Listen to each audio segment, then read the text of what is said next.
Most consumers in 2012 failed to take advantage of lower interest rates to settle their debt. Instead, they became over-indebted, with the unsecured lending market continuing to grow. And the spending still continues, with shopping malls still packed with people spending and buying items for New Year celebrations. Adang Luate is one of those consumers who admits to having gone overboard around the festive period. I have done the same mistakes I have done over the previous years, obviously getting into the excitement, into the shopping, taking the children out, they want this, they want that. So for us, it's also has been a time to reward ourselves of the hard work through the year, of the things we've always not given ourselves, postponing to say, let us save for Christmas so that we can have a good time. So I have not really been saving. But he vows that 2013 will be a different year. Going forward, I think what we need to do better as a family is to try and say, all right, what are the things that we really want? What are the things that we need? And what are the things that are good to have? And then split our budget into that, because that's what I realized from this year's budget, that we spend a lot on what we did not really need. Some consumers have been more cautious. Felicity Donnelly is a teacher who lives in the East Rand and says she spends her money carefully as the cost of living has become astronomical. I'm not extravagant in that way whatsoever. I try to keep pretty much within my budget. I definitely do not spend extravagantly on anything, what have you, that's unnecessary. I think it's just a case of the price of groceries and that type of thing, which is a concern because of the fact that everybody needs that kind of thing every single day of their lives, and the cost seems to increase at a sort of exponentially every year. And to those like Donnelly and Luate, here is some advice on how to make what's left of your hard-earned cash go a little bit further. My name is David. I'm standing in front of my braai at the moment. I've put in a couple of potatoes into the fire, and I can't remember exactly how many. And I think that is, I'm making a classic mistake like what most people are making. They don't know what is going on.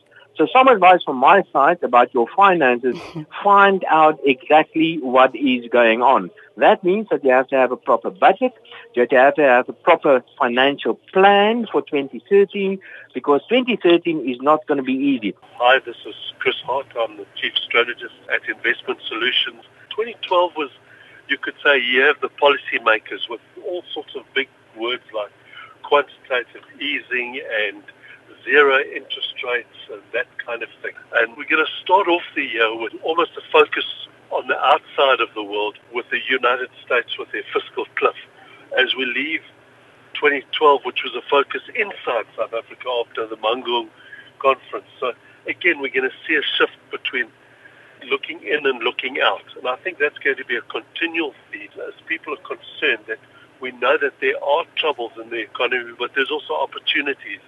2013, I think, is about sifting out the news to try and find where the opportunities are. This is Naren Rao, Chief Executive Officer of the South African Chamber of Commerce and Industry. We have ended 2012 on a very challenging note from an economic perspective, and unfortunately the Chamber's models indicate that we will enter 2013 on an equally challenging footing.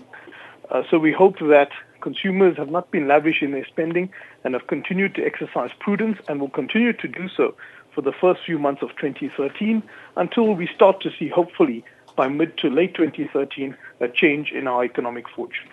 My name is Rob Davies. I'm the Minister of Trade and Industry. I would say to anyone who's on a spending spree, don't rely on unsecured credit. It's going to be very, very expensive.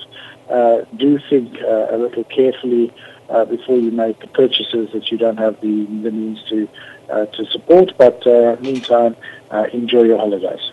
Meanwhile, the newly elected president of the Black Management Forum and the chairman of Shell South Africa, Bonang Mohale, has some pearls of wisdom to share not just with consumers, but government as well. To government, we would like to say that they need to extend trust. They need to start first with the who and then the what. We are very energized, very excited, and as business we're going to roll our sleeves up to make sure that we put our shoulder to the wheel and work side by side with this government in evolving long-term solutions that will ensure that we become internationally competitive. And then to ordinary South Africans, there's an old grandmother saying that says you should always live within your means. That, when you go to Apollo's sanctuary, it says, know thyself and everything in moderation. I couldn't think of two more profound African sayings than those. If you earn 20 rand and you spend 22 rand, you are already in trouble. Really, that's my advice. Let's be prudent. Let's live within our means. Let's concentrate on things that genuinely matter. Because those things that genuinely matter have nothing to do with money, but have everything to do with moments. When your young kids are asked the question, what is your most profound moment? They are less likely to say, the day mom rocked up with a brand new X5M on the driveway, or the day dad bought me a new tricycle.